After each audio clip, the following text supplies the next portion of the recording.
আমরা একটা স্টাডিও করেছি আনঅফিসিয়ালি। আমরা বিভিন্ন কেস স্টাডি করেছি যে ঠিক এই ব্যক্তিটি কি কারণে আত্মহত্যা করলো। আমাদের বেশিরভাগ ক্ষেত্রে দেখা গিয়েছে যে মূলত পারিবারিক চাপ সে সহ্য করতে পারে নাই। সেটা আর্থিক চাপ, কখনো কখনো মানসিক চাপ। অনেকেরই এরকম হয়েছে যে তারা লোন করে এখানে এসেছে, সে লোনের টাকা শোধ করতে পারছে না, সেই চাপটা পরিবারকে নিতে হচ্ছে এবং পরিবার আবার সেই চাপটা বিদেশে তার ছেলেকে বা তার স্বামীকে দিচ্ছে। এই চাপ নিতে না পেরে হয়তো সে আত্মহননের পথ বেছে নিচ্ছে। এছাড়া আরো অনেক রকমের চাপ থাকে, যেমন পরিবারের প্রেশার থাকে, এই খরচ দিতে হবে, সেই খরচ দিতে হবে, অমুককে বিদেশে নিতে হবে, তমুককে বিদেশে নিতে হবে। এইসব চাপ আমাদের এই কোমলমতি ছেলেদের জন্য সবসময় সহ্য করার মতো হয়ে ওঠে না। অনেকে হতাশ হয়ে আত্মহত্যা করে, আবার সবাই আত্মহত্যা করে না, কিন্তু এই ধরনের চাপ নিয়ে অনেককেই বসবাস করতে হয় আমাদের এইসব সমাজে। এর প্রতিকার হিসেবে আমি মনে করি যে প্রথমত যে আমাদের বুঝতে হবে যে যদি বিদেশে যেতেই হয় কাজের জন্য, তাহলে লোনটাকে অ্যাভয়েড করতে চেষ্টা করতে হবে। পার্টিকুলারলি আমাদের কাছে যেসব খবর আসে যে আমাদের ছেলেপেলেরা সেই দাদন সুদ সুদভিত্তিক দাদন ব্যবসায়ী যারা অনেক উচ্চ সুদে লোন দেয়, তাদের কাছ থেকে লোন নিয়ে বিদেশে আসে। এটা পরিহার করতে হবে। হাতে টাকা না থাকলে বিদেশে যাওয়ার দরকার নেই, দরকার হলে আরো কিছুদিন অপেক্ষা করো। কারণ এই যখনই একটা সুদের মধ্যে সে ঢুকে যাচ্ছে, তখনই তার মধ্যে একটা অসম্ভব প্রেশার পড়ে যায়, এবং বিদেশে আসা মাত্র যে তার ভাগ্য খুলে যাবে এবং সাথে সাথে সে টাকার পাহাড় গড়ে তুলবে, এমন গ্যারান্টি তো তাকে কেউ দিচ্ছে না। কাজে এটা পরিহার করার চেষ্টা করতে হবে।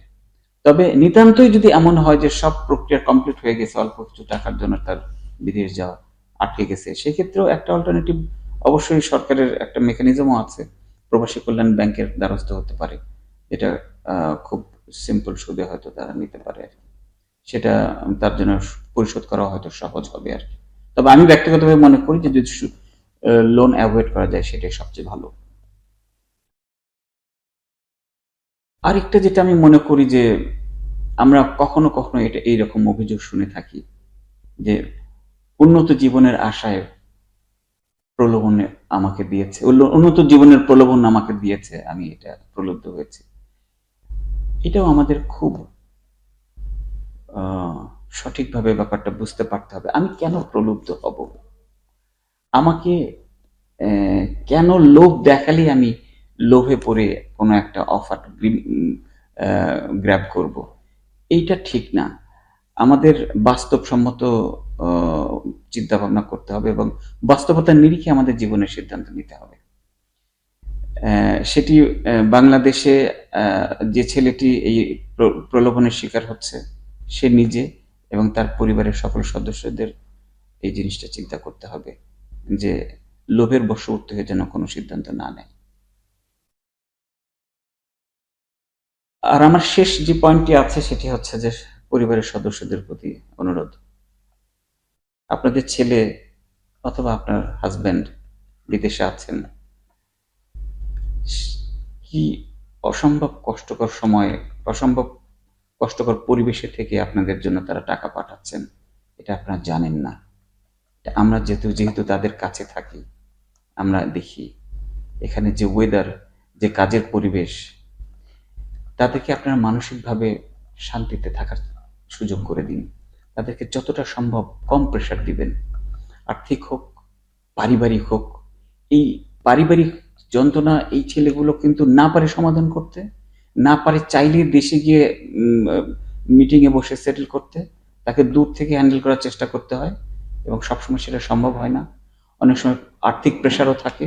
আমরা শুনেছি যে অনেক সময়ই পরিবার থেকে টাকার জন্য চাপ দেওয়া হইতেছে, কিন্তু তার তো আসলে এখান থেকে অ্যাডভান্স করার সুযোগ নেই। যে এই প্রেশারগুলো, অযাচিত প্রেশারগুলো যেন ছেলেপেলেকে দেয়া না হয়, এই ব্যাপারে আমি পরিবারগুলোকে উদাত্ত আহ্বান জানাই। আপনারা আপনাদের সন্তানদের ভালোবাসেন, আপনাদের সন্তানদের ভালো চান, এই জন্য বলছি যে আপনারা যখন কোনো সন্তানের কাছে কোনো দাবি পেশ করেন, শুধু এটুকু চিন্তা করে দেখবেন যে এই দাবিটা পূরণ করতে আমার ছেলেটা কতটুকু সক্ষম।